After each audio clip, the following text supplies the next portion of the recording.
פנסוניק 4K. חוויית. אוקיי. שלום דוקטור ארז גרטי. שלום. מה העניינים?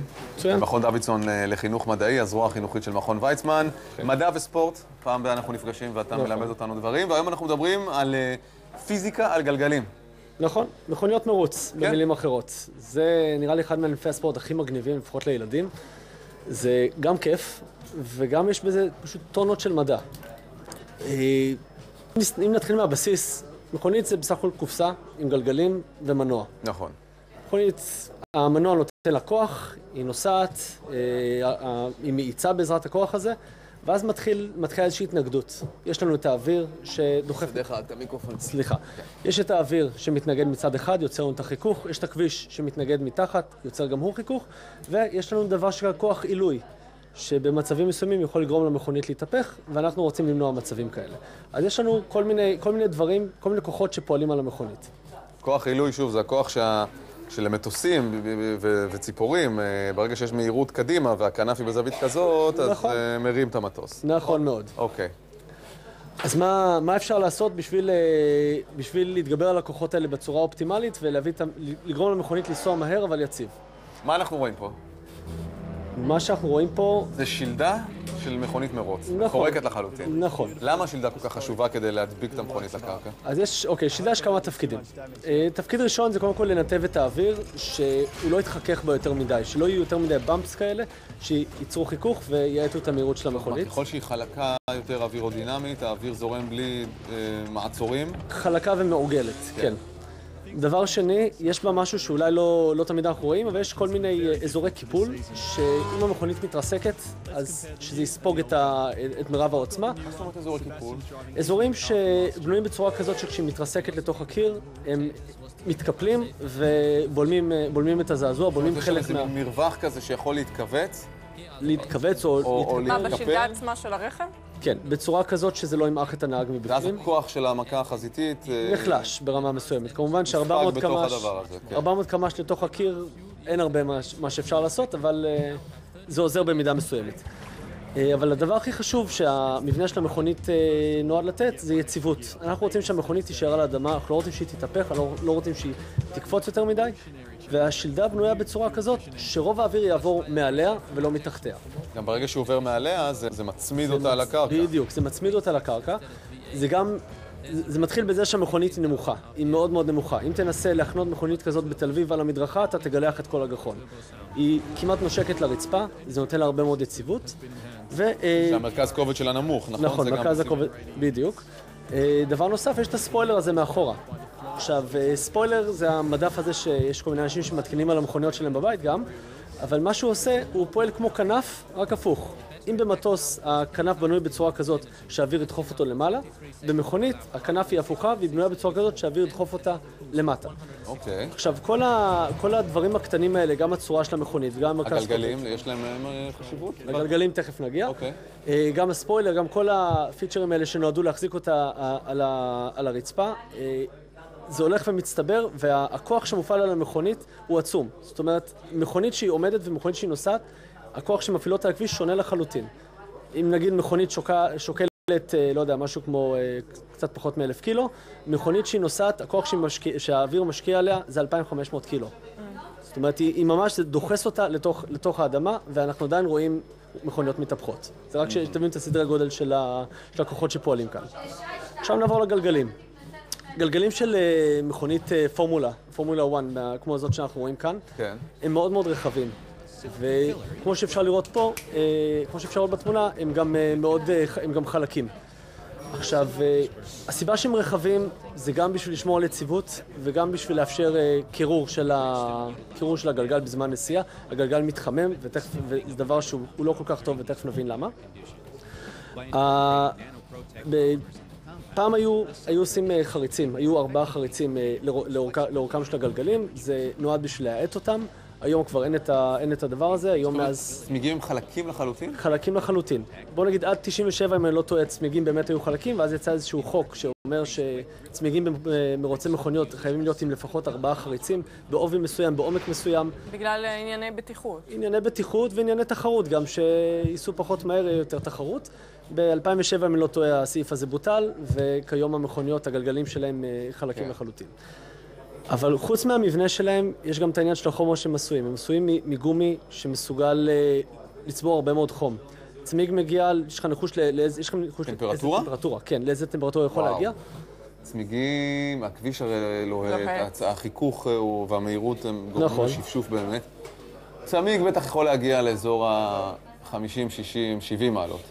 יותר? 700. 700 מעלות? 700 מעלות. אם תסתכלו במרוצי מכוניות, בסיבובים המתקדמים, אפשר לראות שיש מין משהו כתום לוהט כזה במרכז הגלגל. הברזל שם מתלהט. עד כדי כך? זה מאוד מאוד מאוד חם, זה יוצר בלאי מאוד גדול על הגלגל.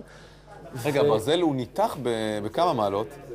יותר מ-700 מעלות, זה לא מגיע מצב שהברזל ניתח, זה גם בנוי, משתמשים בסגסוגת מתאימה שזה לא יקרה, אבל הוא מתלהט. הגלגלים של פורמולה, מכונית פורמולה 1 מגיעים ל-700 מעלות תוך כדי המרוץ? נכון, עד 700 מעלות. שוב, הרבה סיבובים, מהירות מאוד גבוהה. אז דיברת על זה שעובדים כדי לקרר אותם, איך עושים את זה? נכון, אז הגלגלים רחבים בשביל להקטין את זה בקצת, אבל שוב, זה מהירויות מאוד מאוד גבוהות וחיכוך עם הכביש, זה... זאת אומרת, אם מכונית כזאת נכנסת בך, לא רק שהיא נכנסת בך, היא גם שורפת אותך. אפשר להגיד, כן. אוקיי, סתם של... כמו בסרטים מצוירים, אתה אחר כך הולך עם העשן מאחורה. כן. עכשיו, חוץ מהקטע שזה יוצר בלאי לגלגל, שזה משהו שאפשר לראות אותו כמו כוויות על הגלגלים, יש לנו גם בעיה נוספת שכשהצמיג מתחמם, אז הוא משנה את התכונות שלו, הוא נהיה יותר גמיש, ואז האחיזת כביש משתנה. וככל שאנחנו מתקדמים בסבבים, אפשר לראות שבאמת המהירות של הזמן שלוקח להשלים סיבוב הולך ועולה.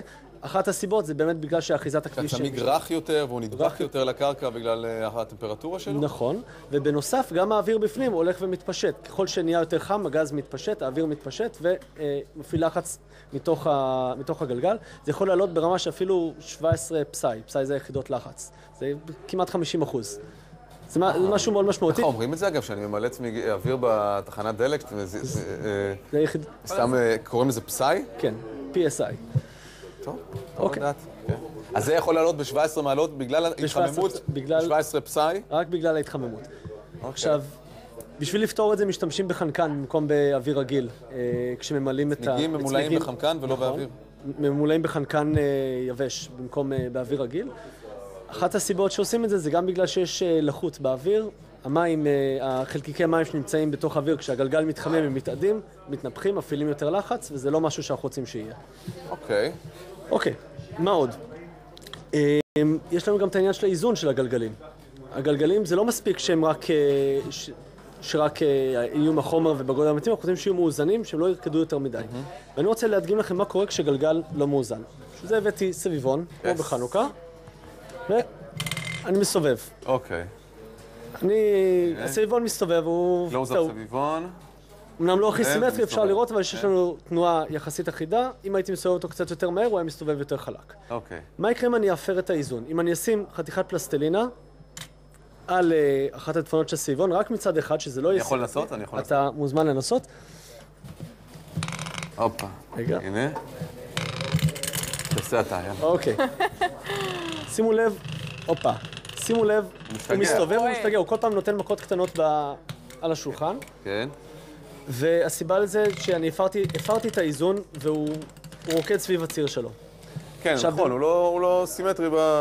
יפה, עכשיו אם נתרגם את זה לתנועה שהיא אופקית, גלגל שהוא מסתובב והוא קצת רוקד על הציר שלו, יכול להיות דבר שמאוד מסוכן. עכשיו אנחנו... הבנתי עכשיו את ההדגמה, אני לוקח לי קצת זמן לקלוט פשוט. הדבר הזה, זה משול לגלגל לא מאוזן, אם מסתכלים עליו מפה, נכון? כן, נכון. זאת אומרת שהוא רוקד ככה. ככה. בדיוק. אוקיי. עכשיו, כשאנחנו מאזנים את הגלגלים באוטו שלנו, אנחנו עושים את זה בצורה מסוימת שהיא סבירה, ולמהירויות שאנחנו עושים זה בסדר גמור. כיוון פרונט קוראים לזה. כיוון פרונט, נכון. עכשיו, במכוניות מרוץ, ב-400 קמ"ש, אנחנו צריכים כיוון מאוד מאוד מאוד מאוד עדין. זה לא כמו שעושים אצלנו במוסך, צריך משהו מאוד מאוד עדין, שזה על גבול הבלתי אפשרי. ואנחנו יכולים לראות שבאמת יש השפעה על האיזון של הגלגלים, על היציבות של האוטו. ולמשל, אם נסתכל על מכוניות שמתרסקות במהלך הנסיעה, לדעתך, אתם חושבים שאפשר לדעת על סמך צורת ההתרסקות איזה גלגלים לא היו מאוזנים? חידות שאני אוהב. רגע, לפי צורת ההתרסקות, אם הקדמי הקדמים או האחוריים? אם הקדמים או האחוריים לא יהיו מאוזנים. אפשרויות? התשובה היא כן, השאלה למה. אוקיי. זה ברור. לפי מה שמשאירים על הסימנים שמשאירים על המסלול, אוקיי, לא? לפי החרקה שהם עושים על הכביש, נכון, אבל יש... לפי האם נזרק הזנב ככה ועקף את ה... זאת אומרת שהוא היה פחות יציב. נכון, אבל איך אתה מבדיל בין האחורי לקדמי? הכיוון אולי שהמכונית מסתחררת? אוקיי, שניכם בכיוון. ביחד נגיע למשהו. דמיינו מצב שבו שני הגלגלים הקדמיים לא מאוזנים והאחוריים כן מאוזנים. האחיזת כביש מאחורה היא טובה יותר, מלפנים היא פחות טובה, ולכן כשלוקחים סיבוב עם הרכב, הגלגלים הקדמיים טיפ-טיפה באוויר, טיפ-טיפה על הקרקע, הם קצת מחליקים על הכביש, הם לא נשמעים להוראות של הנהג, והמכונית במקום לפנות היא ממשיכה ישר ונכנסת עם הפרונט לתוך הקיר. לעומת זאת, אם הגלגלים האחוריים לא מאוזנים והוא שובר את ההגה, האוטו באמת פונה, אבל הגלגלים האחוריים מחליקים על הכביש והוא מתרסק עם החלק האחורי אל תוך הקיר. זה משהו שאפשר לראות... לפנייה חדה, אם הוא מתרסק דוך, זה אומר שהגלגלים הקדמיים לא היו מאוזנים. נכון מאוד. אם הוא מתרסק הפוך, זה אומר שהגלגלים האחוריים לא היו מאוזנים. בדיוק. עכשיו נעבור למבנה של הכביש.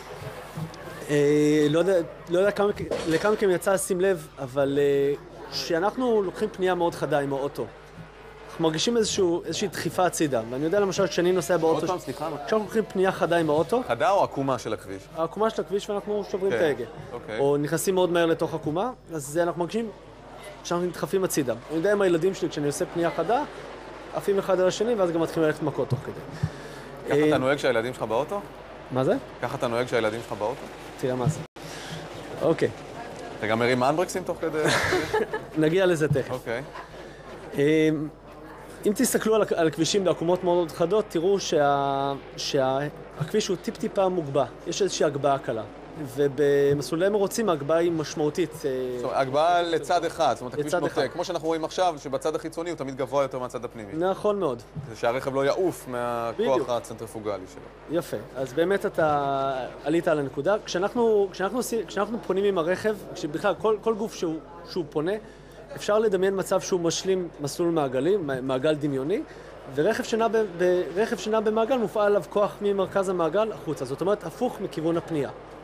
הכוח הזה קוראים לו באמת הכוח הצנטריפוגלי, ובשביל להתגבר עליו מגביהים קצת את הכביש, שאז הרכב הוא נזרק הצידה, אבל הוא נזרק במעלה הכביש, וזה קצת מאט אותו ומונע ממנו להזרק החוצה, ולמעשה לנהגי מרוצים... זה גם קצת מתקן את הבריחה החוצה, לא? נכון, ונהגי מרוצים יכולים להיכנס לסיבוב במהירות יותר גבוהה. וזה מוביל אותי לנושא הבא של איך אפשר באמת לעקוף את העניין הזה של העקומות, של הפניות החדות. אני נהג מרוצים, אני רוצה להיכנס לעקומה בלי להיט. אני לא רוצה לאבד את כמה מילי שניות היקרות האלה. אז מה אני יכול לעשות? יש איזה סרט שראיתי פעם, מהיר ועצבני, שהיה שם, שהנהגים שם הרימו את האנברקס תוך כדי נסיעה, ומה שנקרא זרקו זנב, החלק האחורי של הרכב נזרק החוצה, ואז האוטו כולו הסתובב והם המשיכו לנסוע ישר החוצה מהפנייה. דריפטינג, לא? דריפטינג, יפה מאוד, קוראים לזה דריפטינג. מה שקורה במצב כזה, הרכב נוסע או בא להיכנס לפנייה, הנהג מרים את האנברקס. הבאת פרופס, אוקיי, יש המחשות, כן. הנהג מרים את האנברקס, הגלגלים האחוריים ננעלים, ואז הם למעשה מחליקים על הכביש. הוא נוסע, מחליק, ופשוט ממשיך לנסוע ישר החוצה מהפנייה. זאת אומרת, עצם ההחלקה, היא חוסכת את עניין ההאטה והזה. בדיוק. ואם אתם זוכרים, זה מתקשר לנו למה שסיפרתי לכם קודם, עם העניין של חוסר איזון בגלגלים, שגם כשהגלגלים האחוריים לא מאוזנים טוב, אז הם מחליקים על הכביש והאוטו נזרק. אז זה באמת, שוב, זה, כן? בהנחה שגל גדות יושבת פה. אוקיי. אתה נוסע, במקום להאט בפנייה, אתה מרים את האנברקס. אתה מרים את האנברקס. שוב, זה לא מומלץ ואסור לעשות את זה בכביש. חס וחלילה. בסרט, כן? בסרט בלבד. זה יותר, למרות שאתה יכול להיזרק אם אתה מרים את האנברקס החוצה, נכון. עדיין הגלגלים הקדמיים ממשיכים לפעול באותה מהירות, נכון. לא האטת בעצם את המהירות סיבוב שלהם. בהנחה שמאוזנים, כמובן, כן. ואז ברגע שהגלגלים האחוריים יוצאים מההחלקה, אתה ממשיך באותה מהירות. אתה מוריד את האנברקס ונותן גז, כן. יש עוד טריק שאפשר לעשות את זה, עם רכבים הילוכים. אם אנחנו... ועל זה עשו 8 סרטים בערך. כן, אם אתם נכנסים לסיבוב ואתם ברכב עם הילוכים, לוחצים על הקלאץ', מורידים הילוך ומרימים את הקלאץ' חזרה, ההילוך יורד בבת אחת, עוד פעם יש לנו התנגדות מאוד חזקה מהגלגלים האחוריים, עוד פעם יש לנו זריקת זנב ומשלבים חזרה להילוך גבוה ויוצאים. אלה שיטות מקובלות של נהגי מרוצים, לא מומלץ לעשות את זה בבית בשום פנים ואופן. דרך נוספת לעבור את העקומות בלי להאץ, זה מה שנקרא לחתוך עקומות. כשאנחנו נכנסים לפנייה, אנחנו רוצים להימנע מהמצב שאנחנו עושים את התנועה המעגלית. אנחנו רוצים לנסוע ישר כמה שיותר. מה שעושים זה נצמדים לצד הימני, לצד הקיצוני של העקומה, נוסעים ישר כמה שאפשר, ואז שוברים וחותכים לצד השני של העקומה. נוצר לנו מצב שנוסעים ישר בכיוון אחד, ואז נוסעים ישר בכיוון שני. יש כמובן איזשהו אלמנט של פנייה, יש מצב אבל זאת הפנייה הקטנה ביותר, תמיד נהגי מרוץ משואפים לעשות את הפנייה הקטנה ביותר באותו מסלול, בהתאם לתנאים של אותה פנייה. נכון מאוד.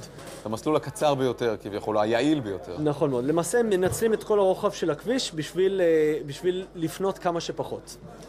עכשיו, למה דבר כזה מאוד מאוד לא מומלץ לעשות בכבישי ישראל?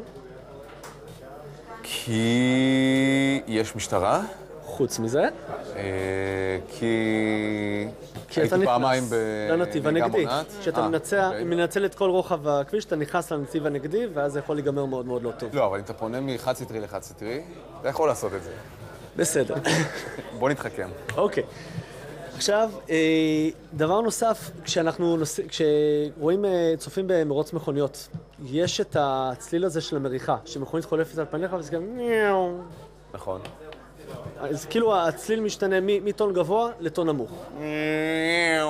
כן. למה זה קורה? מכונית מייצרת גלי קול, זאת אומרת היא נוסעת מייצרת רעש. הרעש הזה הוא גלי קול, האוויר זז לכל הכיוונים, מסביב למכונית, קדימה, אחורה לצדדים. ואם המכונית הייתה עומדת, אז לא משנה איפה היינו עומדים, היינו שומעים את זה אותו דבר. אבל המכונית לא עומדת, היא נוסעת בכיוון אחד. אם אנחנו נמצאים מול המכונית וגלי הקול מתקדמים אלינו, המרחק ביניהם מתקצר, ולכן הצליל שאנחנו שומעים הוא גבוה יותר. לעומת זאת, אם אנחנו עומדים מאחורי המכונית ומתרחקת, מקור הרעש הולך ומתרחק מאיתנו, המרחק בין הגלים שוב הולך ומתרחק, והצליל הוא יותר נמוך. ואני רוצה להציג לכם איזושהי הדגמה קטנה. זה מכשיר ממש מגניב שבנו לי במעבדה במכון. שנייה. מה שיש לנו פה זה מצד אחד זמזמן, כן. מצד שני סוללות עם מתג. עם מתג? עם מתג, כן. אני מפעיל את הסוללות שומעים את הרעש הזה? כן. יש כאן את המריחה, עולה יורד, לפי איך שהזמזם מתקרב או מתרחק מהמיקרופון במקרה שלנו. עכשיו שוב, כשאתה לא מסובב את זה, הזמזום הוא אחיד לחלוטין. כן. ורק בגלל הסיבוב, בגלל שהוא מתקרב ומתרחק. נכון, אבל לעומת זאת, אם אני מזיז אותו, אז בהתאם למרחק... זה עולה ויורד. אפשר, ודאי. קול. מגניב. ככל שהסיבוב יהיה גדול יותר, תעלי, תזרי על הראש. זה פחות עניין של סיבוב גדול, עניין של מרחק כן, אבל... ממך. רגע, שאני אעשה ממש קצרים. זה כבר עניין של המהירות שאתה סובב, כן. נייס. אפשר לזכור את זה? כן, אפשר ורצוי. פליז. תודה. אוקיי. אני לא יודע אם שמת לב, אתה הדגמת פה עוד משהו. תוך כדי, חוץ מהאפקט הזה שקוראים לו אפקט דופלר, והוא קיים גם בגלים בים, גלי אור, משתמשים בו הרבה במחקר. אתה הדגמת עכשיו עוד איזה משהו שדיברנו עליו רק לפני כמה דקות, וזאת התנועה המעגלית. כשאתה סובבת את החוט הזה מעל הראש, הוא לא נפל לך על הראש, הוא המשיך להסתובב, בגלל שהכוח שדחף אותו החוצה ואפשר לו את התנועה המעגלית הזאת. זה גם המחשה של זה. בגלל זה גם, אגב, סירנות של אמבולנסים, נכון. זה צליל אחיד, הסירנה יש לה את המראש, את הווי ווי ווי. נכון. שזה רחוק, זה נשמע גם נמוך ולאט יותר, מאשר שזה מתקרב אליך, זה כאילו הסירנה נשמעת מהירה יותר. נכון מאוד. אתה אומר נכון, אבל זה נכון או שזה לא? זה נכון מאוד, כן. מה עוד?